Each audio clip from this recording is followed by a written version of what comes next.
My sister kept telling everyone my husband was secretly in love with her. She had a meltdown when I proved her wrong. It all started when my sister Chloe kept saying weird stuff about my husband Ryan. Not subtle stuff either.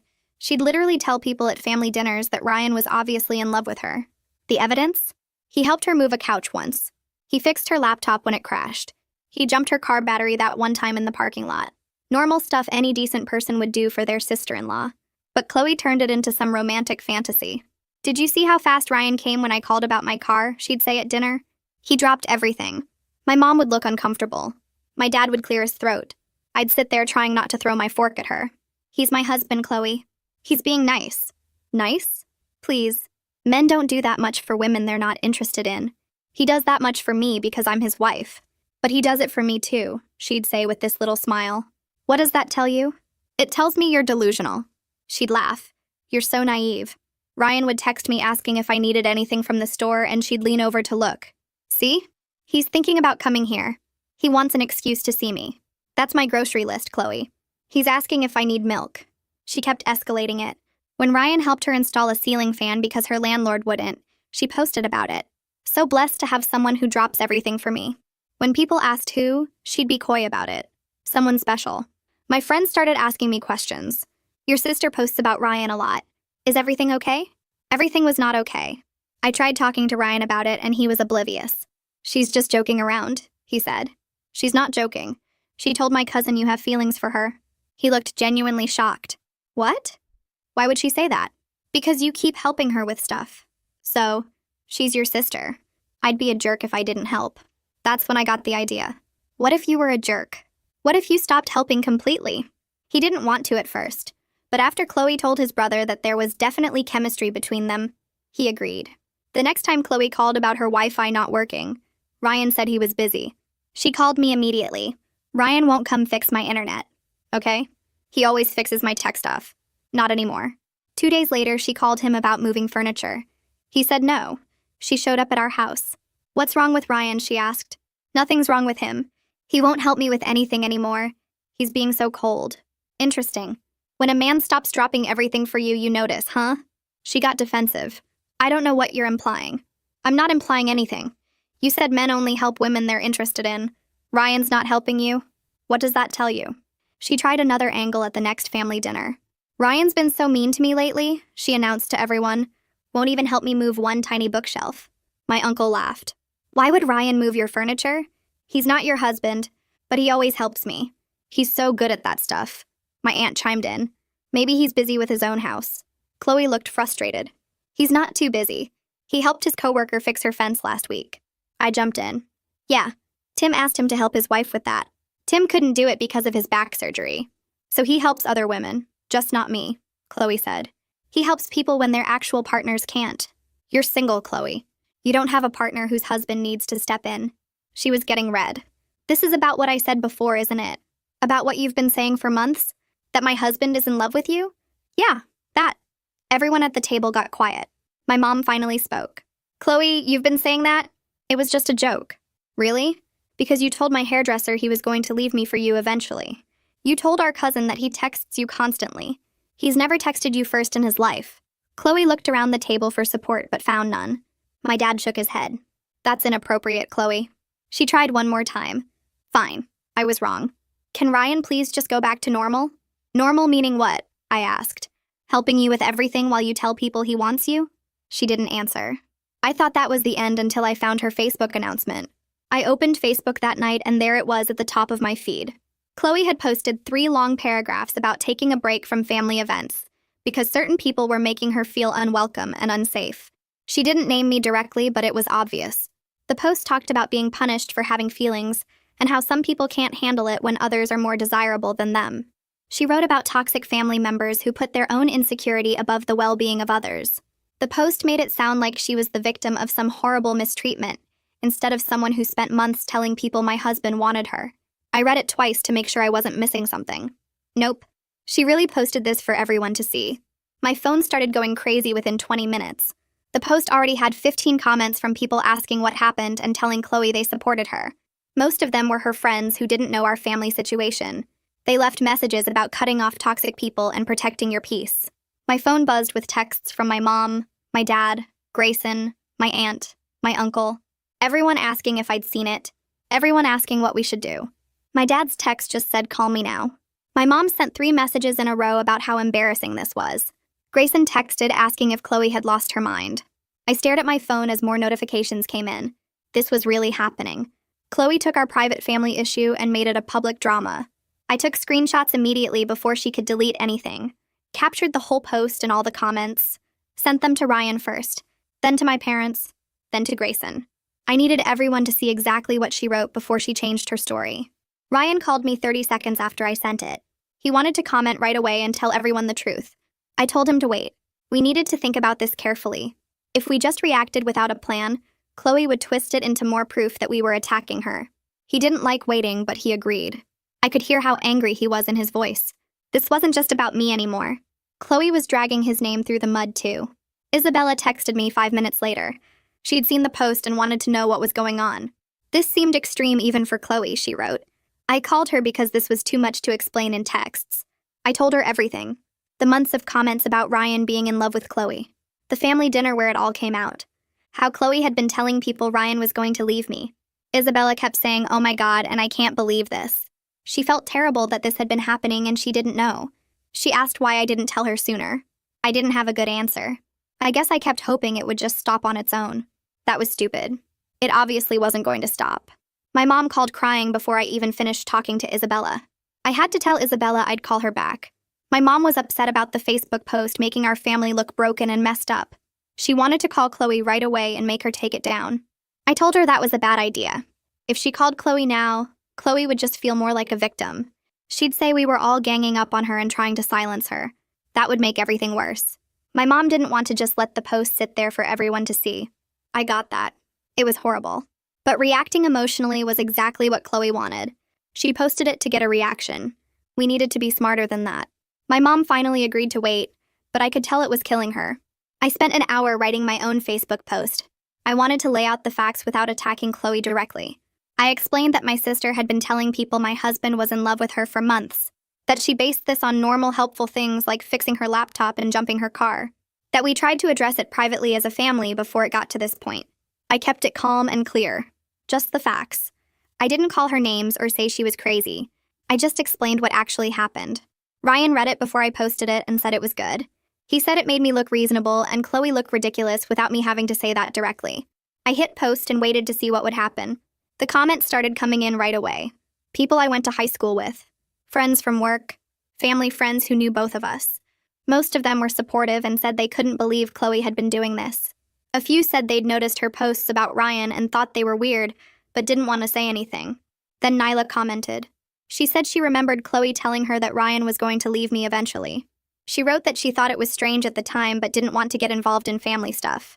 Now she wished she'd said something to me. Seeing other people confirm Chloe's behavior made me feel less crazy. I wasn't imagining this or blowing it out of proportion. Other people saw it too.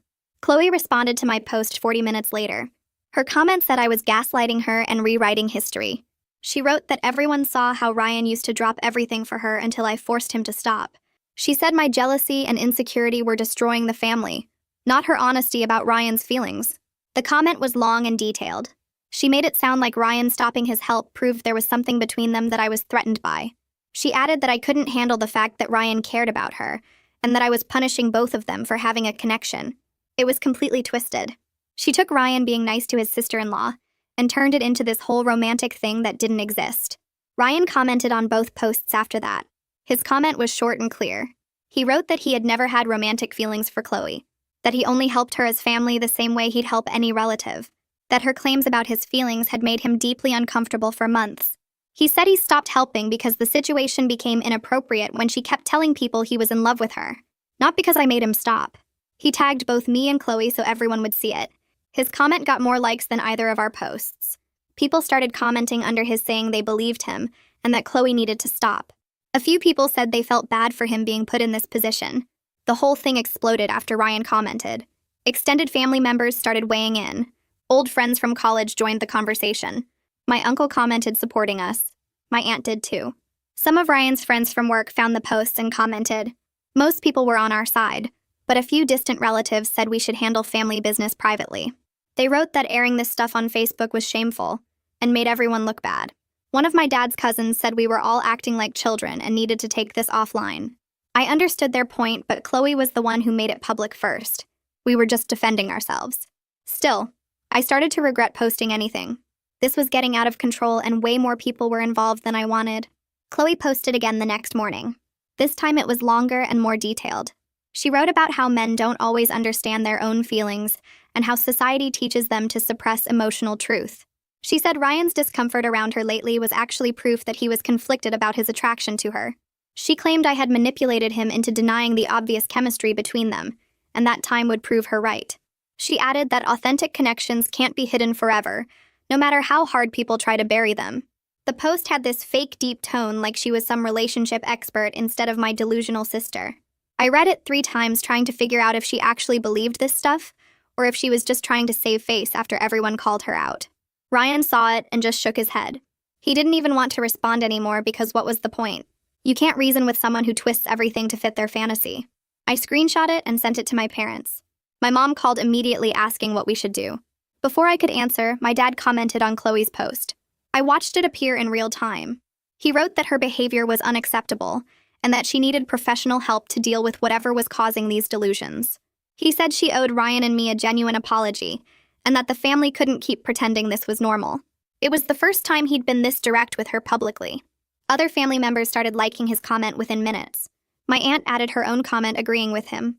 A few of my dad's friends commented too, saying they were sorry we were dealing with this. Chloe didn't respond to any of them. She just kept posting other stuff like nothing had happened. Pictures of her coffee, a meme about fake people, a quote about staying strong when everyone turns against you. It was bizarre watching her act like my dad hadn't just publicly called out her behavior. Isabella texted me that afternoon. She said we needed to meet in person without Chloe to figure out how to handle this as a family. She suggested my parents' house so everyone could talk openly. I agreed and texted my mom asking if that was okay.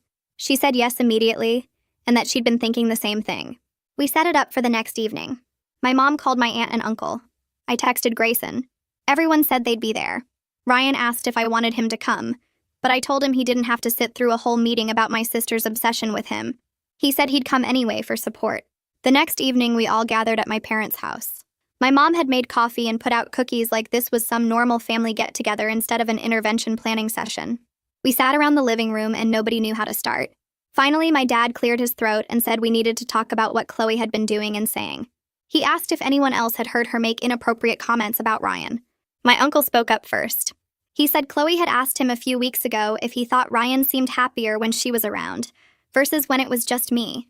He'd thought it was a weird question but didn't think much of it at the time. Now he realized she was testing the waters to see if anyone else saw what she claimed to see. My aunt said Chloe had asked her something even worse. She wanted to know how long she should wait before telling Ryan how she felt since he was clearly unhappy in his marriage. My aunt had shut that down immediately and told Chloe she was way out of line. But Chloe had just laughed it off like my aunt didn't understand.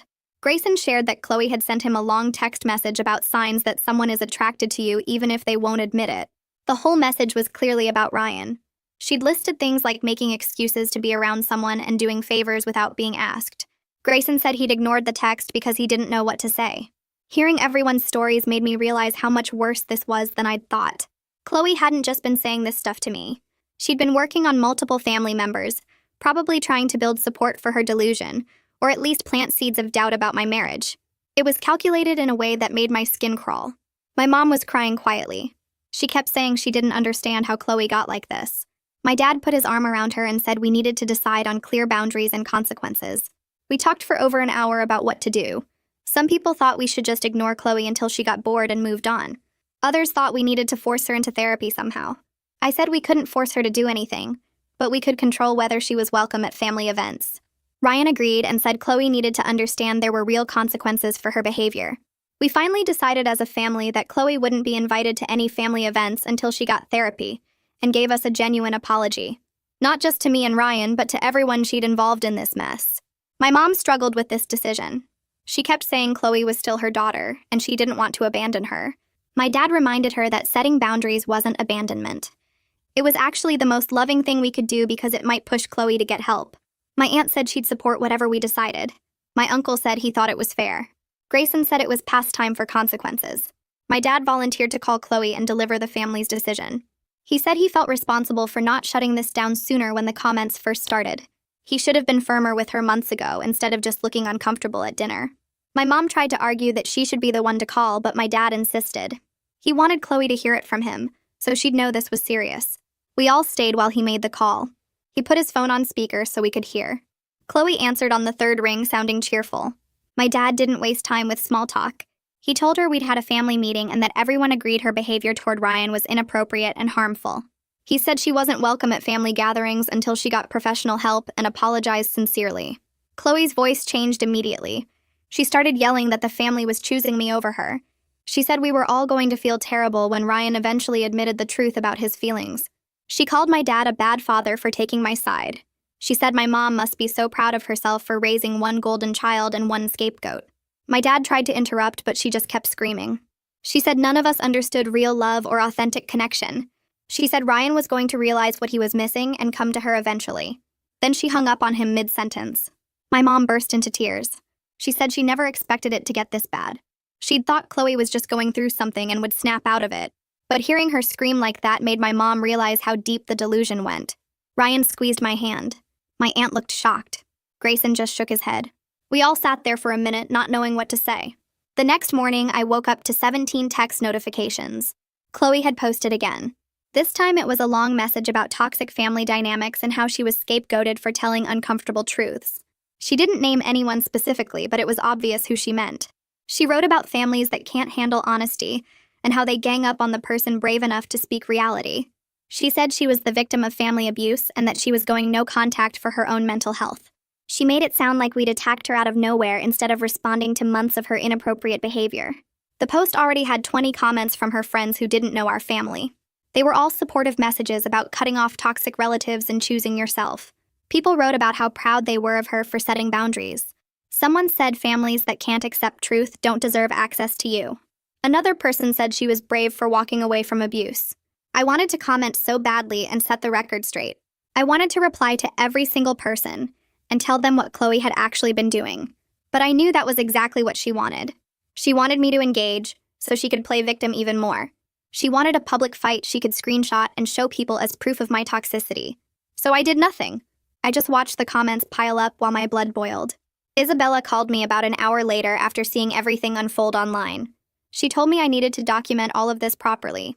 Not just screenshots, but a real timeline with dates and witnesses for everything Chloe had said and done. I asked why, and she said because this was escalating fast, and if it got worse, I'd need proof of the pattern. So I spent the next 3 hours at my kitchen table writing it all out. Every comment Chloe made at family dinners with the date and who was there. Every social media post with screenshots and timestamps.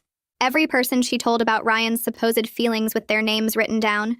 The ceiling fan incident in March. The laptop repair in January.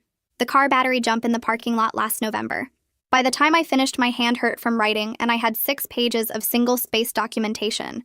But Isabella was right. Having it all laid out like that made me feel less crazy and more in control. I could see the pattern clearly now, how it started small and grew bigger over 8 months. Ryan's brother called him the next morning asking what the hell was going on. He'd seen all the Facebook posts, and then Chloe had messaged him privately saying Ryan had been really mean to her lately for no reason. Ryan put the call on speaker so I could hear. His brother sounded confused and concerned, asking if there was trouble in our marriage or something. Ryan explained the whole situation from the beginning, how Chloe had been making comments for months about him being in love with her, how we'd tried to handle it privately, how it exploded at the family dinner. His brother went quiet for a long time. Then he said he had no idea any of this had been happening. He thought Chloe was just being dramatic about Ryan not helping her move furniture. He didn't know about all the other stuff, all the claims she'd been making to different people. He apologized for not taking it seriously when Chloe first mentioned chemistry between them. He said he thought she was joking around. That afternoon, I got messages from 2 of my friends. They both sent me screenshots of private messages Chloe had sent them over the past week. The messages made my stomach hurt. Chloe told one friend that I'd always been jealous of her since we were kids, and that I couldn't handle her being prettier and more fun. She told the other friend that my marriage was falling apart, and I was blaming her instead of facing the truth about Ryan's unhappiness. She said I'd been controlling and manipulative our whole lives, and that the family finally saw through me. She made herself sound like the victim of my lifelong abuse. Both friends said they were forwarding the messages because they seemed really off, and they wanted to know what was actually true. They said they'd known me long enough to think something didn't add up, but they wanted to hear my side. I sent both friends the timeline document I'd written along with screenshots of Chloe's most wild claims. The ones where she said Ryan was going to leave me for her. The ones where she talked about their special connection and how he always dropped everything for her. The ones where she made normal, helpful actions sound like romantic gestures. My friends responded fast. One called me right away saying she was horrified and so sorry for even questioning what was happening. She said she had no idea Chloe had gotten this deep into whatever fantasy she was living in. The other friend texted that she felt sick reading through everything and that Chloe clearly needed professional help. They both apologized for not reaching out sooner when they'd noticed Chloe's weird posts about Ryan over the past months. They said they'd thought it was just sister rivalry stuff, not a full breakdown. A week went by after the family meeting where we decided on boundaries. My mom called me crying one afternoon. She said Chloe hadn't answered any of her calls or texts since my dad delivered the family's decision. She'd tried every day, sometimes twice a day, leaving voicemails saying she loved Chloe and wanted to talk. Nothing. My mom was worried but also frustrated because Chloe was the one who created this whole mess, and now she wouldn't even engage with attempts to fix it. She kept saying she didn't know what to do. Should she drive to Chloe's apartment? Should she keep calling? Should she give Chloe space? I told her I didn't know either, but that Chloe was an adult making her own choices about how to handle consequences. Ryan and I went out to dinner that Saturday trying to decompress from everything. We picked this Italian place across town where we figured we wouldn't run into anyone we knew. Wrong. We were halfway through our pasta when a woman approached our table looking nervous. She said she recognized us from Facebook and that she worked with Chloe. My stomach dropped. She said she didn't want to intrude, but she'd seen all the posts, and she wanted us to know that Chloe had been talking at work about her family turning on her. Several of her coworkers thought the situation sounded really concerning based on how Chloe described it. The woman seemed uncomfortable, like she wasn't sure if she should be telling us this. Ryan thanked her and she started to walk away, but then came back. She said she needed to tell me something else privately. Ryan said it was okay. She could say whatever in front of him. The woman sat down at our table for a minute. She said she was genuinely worried about Chloe's mental state. Chloe had been obsessing over this family situation at work, bringing it up constantly, getting upset at her desk, and her job performance was really suffering. Her boss had talked to her twice already about staying focused. The woman asked if Chloe had always been like this, or if something had triggered this behavior recently. She said it seemed like more than just family drama. It seemed like something had broken in Chloe's thinking. I sat there trying to figure out how to answer that. The truth was, I didn't actually know if something had triggered all of this, or if it had been building slowly over time. I thought back through the past year trying to remember when the comments about Ryan first started. Then it hit me. Chloe went through a really bad breakup about 8 months ago. Her boyfriend ended things out of nowhere, and she was devastated for weeks. Right after that was when she started making the first comments about Ryan, the small ones about him being so helpful and nice. I told the coworker about the breakup timeline, and she nodded like that made sense to her. After dinner, I called my mom and mentioned the breakup connection. She confirmed that Chloe had been really messed up when her ex ended things. She'd cried for days and kept saying she didn't understand what went wrong. My mom said maybe Chloe latched onto Ryan as some kind of safe fantasy because he was kind to her when she was hurting and he wasn't going anywhere. Maybe she needed to believe someone wanted her after feeling rejected. It was the first time any of us had considered that Chloe's obsession might be connected to her own pain, instead of just being about Ryan. My dad called the next day with an idea that made my mom uncomfortable. He thought we should try to get Chloe's ex-boyfriend's contact information and see if he'd noticed any concerning behavior before they broke up. My mom didn't want to involve him because it felt like crossing a line, and also because what if he said something that made Chloe look even worse? But my dad and I talked it through and agreed it might give us important context about whether Chloe's mental state had been declining before the Ryan situation, or if this was something new. We needed to understand what we were actually dealing with here. Grayson said he could reach out to the ex since they used to be friends before the breakup. He texted him that same night and got a response within an hour. The ex said he'd be willing to talk, and that he'd actually been worried about Chloe based on some things mutual friends had mentioned about her recent behavior. They set up a phone call for the next day, and Grayson put it on speaker so my parents and I could hear. The ex sounded uncomfortable at first, but then he started talking about the end of their relationship. He said Chloe became super paranoid and jealous in the last few months they were together. She accused him of being interested in every woman he talked to or even looked at. His coworker asked him a question at the office, and Chloe saw it happen when she stopped by to bring him lunch. She spent the next 2 days convinced he was having an affair with that coworker. He tried to reassure her, but it got worse. She started following him places to see if he was meeting other women. She went through his phone constantly looking for evidence that didn't exist. She'd wake him up in the middle of the night demanding to know who he was dreaming about. He finally ended things because he couldn't live like that anymore, and she completely fell apart. The ex said he felt terrible about how it ended, but he couldn't stay in a relationship where he was constantly being accused of things he wasn't doing. Grayson asked if Chloe had ever fixated on a specific person the way she was doing with Ryan. The ex said not exactly, but she did become convinced his brother was flirting with her at a family barbecue. His brother was just being friendly and polite, but Chloe interpreted every smile and casual comment as romantic interest. When the ex told her she was reading too much into normal behavior, she got mad and said he was jealous that his brother liked her. After we hung up with the ex, my mom sat there looking completely shocked. She kept saying she had no idea Chloe had been like that in her relationship. My dad pointed out that this wasn't just about Ryan anymore. This was clearly a pattern of Chloe seeing romantic interest where none existed, and getting paranoid about relationships in general. I felt this weird mix of vindication and concern, because on one hand, it proved I wasn't crazy for thinking Chloe's behavior was seriously wrong. But on the other hand, it meant my sister had real mental health problems that went way deeper than I'd realized. My mom finally admitted that Chloe needed professional help, and not just family intervention. She said we needed to approach this as a mental health crisis instead of just bad behavior. My dad agreed and said we should reach out one more time to offer support specifically for getting therapy, but make it clear the boundary still stood. My mom called Chloe that afternoon and left a long voicemail. She said we loved her and wanted to help her get the support she needed, but that the family boundary would stay in place until she was willing to work on these issues with a professional. She offered to help find a therapist and even pay for sessions if money was the problem.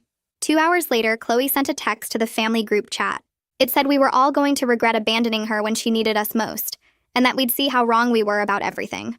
My mom started crying again. My dad looked exhausted. I just felt numb at that point because nothing we did seemed to get through to her. 3 weeks went by with no contact from Chloe. Then Isabella called me one afternoon, sounding really thrown off.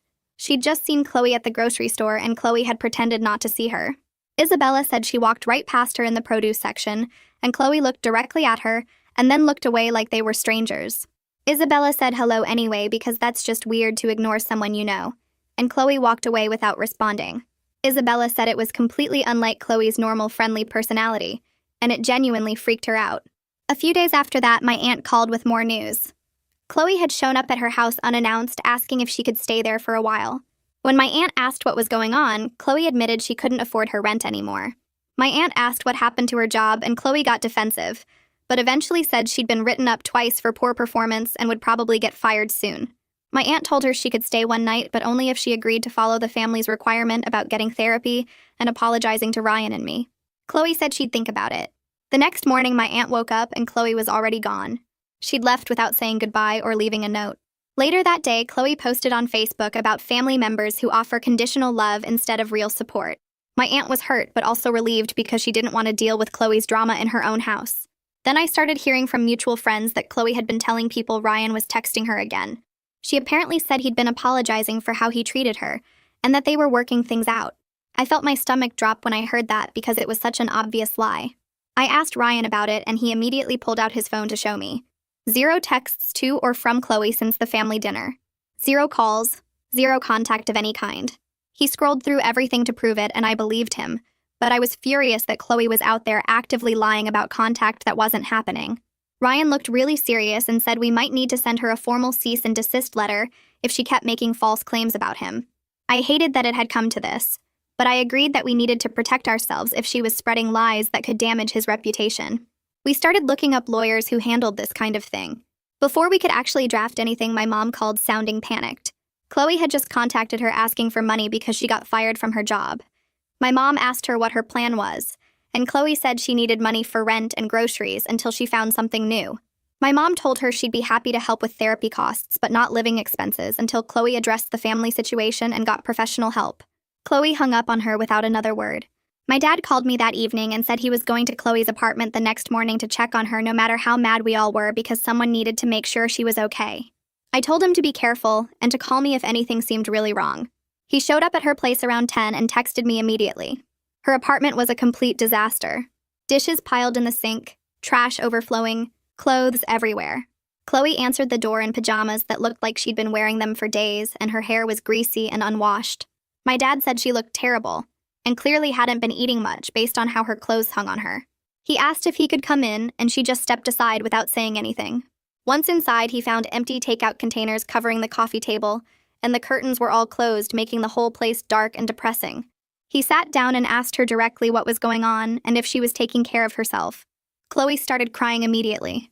Not the defensive, angry crying from before, but this broken, exhausted crying that scared him. She admitted she knew Ryan didn't love her and probably never had. She said she couldn't stop herself from believing it because thinking someone cared about her felt better than facing the fact that she was completely alone after her breakup.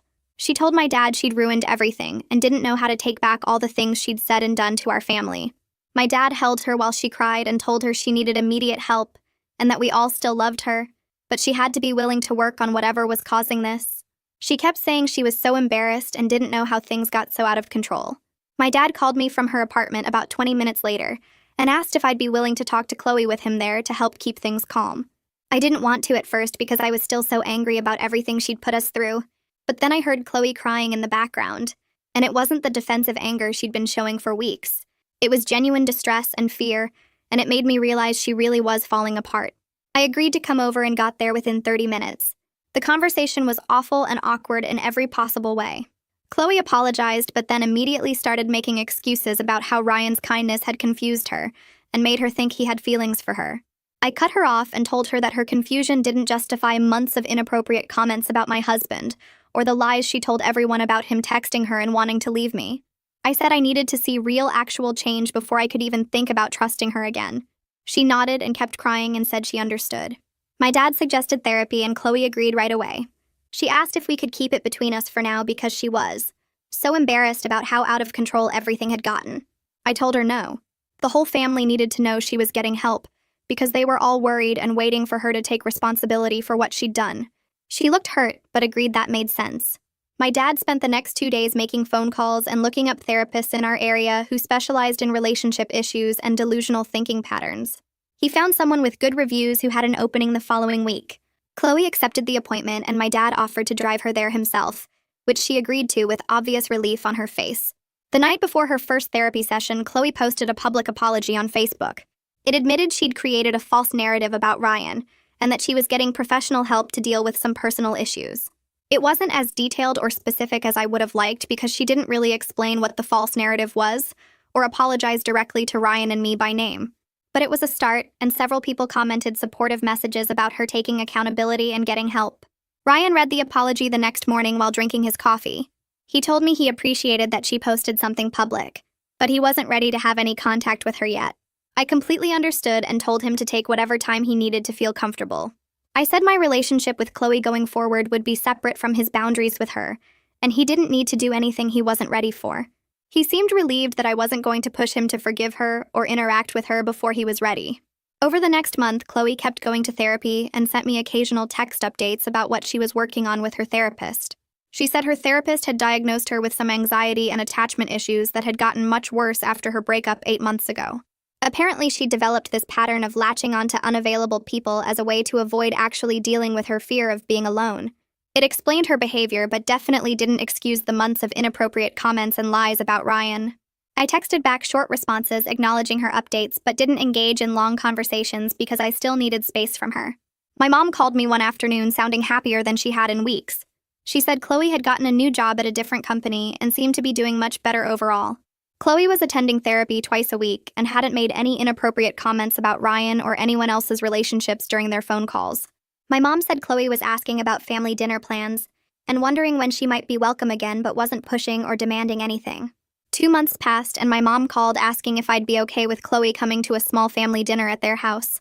I told her yes, but only if Ryan could skip it without any pressure or guilt from anyone. My mom agreed immediately and said she understood why he might not want to be there. I expected Ryan to take the out I'd given him, but when I told him about the dinner, he surprised me by saying he'd come with me. He said he wanted to support me and that he couldn't avoid Chloe forever if she was genuinely getting better. I asked him 3 times if he was sure, and he kept saying yes, so we drove to my parents' house together that Saturday evening. The dinner started awkward with everyone being super polite and careful about what they said. My dad asked Ryan about work, and Ryan gave short answers. My mom kept offering food to everyone even though our plates were full. Chloe sat across from me and kept her eyes mostly on her plate. About halfway through the meal, Chloe put down her fork and thanked everyone for not giving up on her. She apologized again for all the pain and embarrassment she'd caused, especially to Ryan and me. Her voice shook a little when she said it, and I could tell she meant it this time. Ryan nodded at her but didn't say anything back. He answered when she asked him to pass the salt, but he didn't try to make conversation with her. Chloe didn't push for more interaction or try to get his attention like she used to. She just accepted his distance and talked to my parents instead. It was the first time I'd seen her actually respect someone's boundaries instead of demanding attention. After we finished eating and my mom brought out dessert, Chloe asked if she could talk to me alone for a few minutes. I looked at Ryan and he nodded that it was okay, so I followed Chloe out to the back porch. She told me her therapist had helped her figure out that she was projecting her desire for a stable relationship onto Ryan. She said Ryan represented everything her ex wasn't, and that her brain had twisted his kindness into romantic interest because she desperately wanted someone reliable in her life. I listened without interrupting, and when she finished, I told her I appreciated her understanding what happened, but that rebuilding trust would take a long time. I said I needed to see consistent, appropriate behavior before I could really trust her again. She nodded and said she understood completely. She told me she wasn't expecting things to go back to normal quickly, and that she knew she'd damaged our relationship badly. It was the most realistic thing I'd heard her say in months, and it made me think maybe therapy was actually helping. Over the next few weeks, Chloe kept her distance and focused on her own life instead of mine. My mom told me Chloe had gotten a roommate to help with rent and expenses. Then she mentioned Chloe was dating someone new, and it seemed much healthier than her previous relationship. Chloe posted about her new boyfriend on Facebook, but the posts were normal and didn't have any of that weird intensity her posts about Ryan used to have. She talked about actual dates they went on and things they did together instead of making everything sound like some secret romance. 3 months after the Facebook incident, Ryan told me one morning that he was ready to be civil with Chloe at family events, but he said he'd never be comfortable helping her with things again, and that boundary was permanent. I told him that was completely fair, and that if Chloe needed help with anything in the future, I would handle it myself. He seemed relieved that I wasn't going to push him to go back to how things were before. I understood why he needed that boundary, and I was going to protect it no matter what. Isabella texted me saying she'd run into Chloe at a coffee shop downtown, and they'd had a totally normal conversation. She said Chloe had asked about her job and talked about her own work without any weirdness. Isabella told me Chloe had said she was grateful people were giving her a second chance, and that therapy had helped her understand herself better. It was good to hear that Chloe was having normal interactions with people again, instead of making everything weird and intense. My parents seemed so much more relaxed at the next family gathering. My mom wasn't tense and worried the whole time. My dad actually laughed at jokes instead of looking uncomfortable. But there was still this awareness underneath everything that our family had been through something big, and things would never be exactly the same as before. My dad pulled me aside before we left and told me he was proud of how I'd handled everything. He said I'd been firm about boundaries, but also left room for Chloe to get help, and that took real strength. That night after we got home, Ryan told me he appreciated that I'd never doubted him through this whole mess. He said he knew it must have been hard to confront my own sister, but that I'd always had his back even when it got really uncomfortable. I told him that was what marriage meant to me, and that I'd always choose us over anyone else. We'd gotten closer through this experience because we'd had to communicate clearly and support each other through something incredibly weird and painful. He said dealing with Chloe's delusions had actually made him more confident in our relationship because he saw how we handled a crisis together. My mom called one evening to tell me Chloe had started volunteering at a crisis center downtown. Her therapist thought it would help her understand other people's struggles better and get outside her own head. Chloe worked the phones twice a week, taking calls from people in bad situations and connecting them with resources. My mom said Chloe talked about the work with real focus and seemed to care about helping the callers find solutions. It was different from how she used to talk about things in her own life, where everything centered on her feelings and what she wanted. 3 weeks into the volunteering, Chloe told my mom about a caller who reminded her of herself after her breakup, and how she wished someone had pushed her to get help sooner instead of letting her spiral. My mom took that as a good sign that Chloe was actually learning something from therapy, instead of just going through the motions. I asked my mom if Chloe had mentioned Ryan or me lately, and she said no, that Chloe mostly talked about her job and her boyfriend and the crisis center. That felt like progress too, because for months, everything Chloe said somehow circled back to Ryan and their supposed connection. 4 months after the Facebook disaster, my parents hosted Thanksgiving dinner, and I didn't spend the whole day tense and waiting for Chloe to say something weird. She showed up with her boyfriend, and they sat together on the couch talking to my aunt about normal stuff like traffic and work schedules. When Ryan came in from helping my dad with something in the garage, Chloe said hi, and then went back to her conversation without watching him or making comments. I caught myself relaxing into the couch cushions and realizing I wasn't monitoring every word she said anymore. During dinner, Chloe asked Ryan to pass the rolls, and he did, and that was it. No loaded looks or comments about how he always helped her. My mom smiled at me from across the table, and I knew she was thinking the same thing I was, that maybe we were actually going to be okay as a family. After dinner, Chloe mentioned she got promoted at her new job to a team lead position, and everyone congratulated her. She seemed genuinely happy about it instead of using it as a way to get attention or make everything about her. Her boyfriend put his arm around her and she leaned into him naturally, the way people do when they're actually comfortable together. It hit me that this was what Chloe's relationship was supposed to look like, not the fantasy she'd built around my husband. On the drive home, Ryan told me he was proud of how our family handled everything without completely falling apart. He said a lot of families would have just stopped talking to each other or picked sides and stayed mad forever. I told him I was proud too, that we'd set hard boundaries when we needed to, but also left room for Chloe to actually fix things. My parents had backed us up when it mattered, and Chloe had done the real work of getting help instead of just apologizing and going back to the same patterns. Ryan reached over and squeezed my hand and said going through something this weird and painful together made him more sure about us than he'd ever been. I squeezed back and thought about how Chloe was doing well now with her job, and her boyfriend and her volunteering, how I had my sister back in a healthier version, and how Ryan and I came out of this whole mess stronger instead of broken.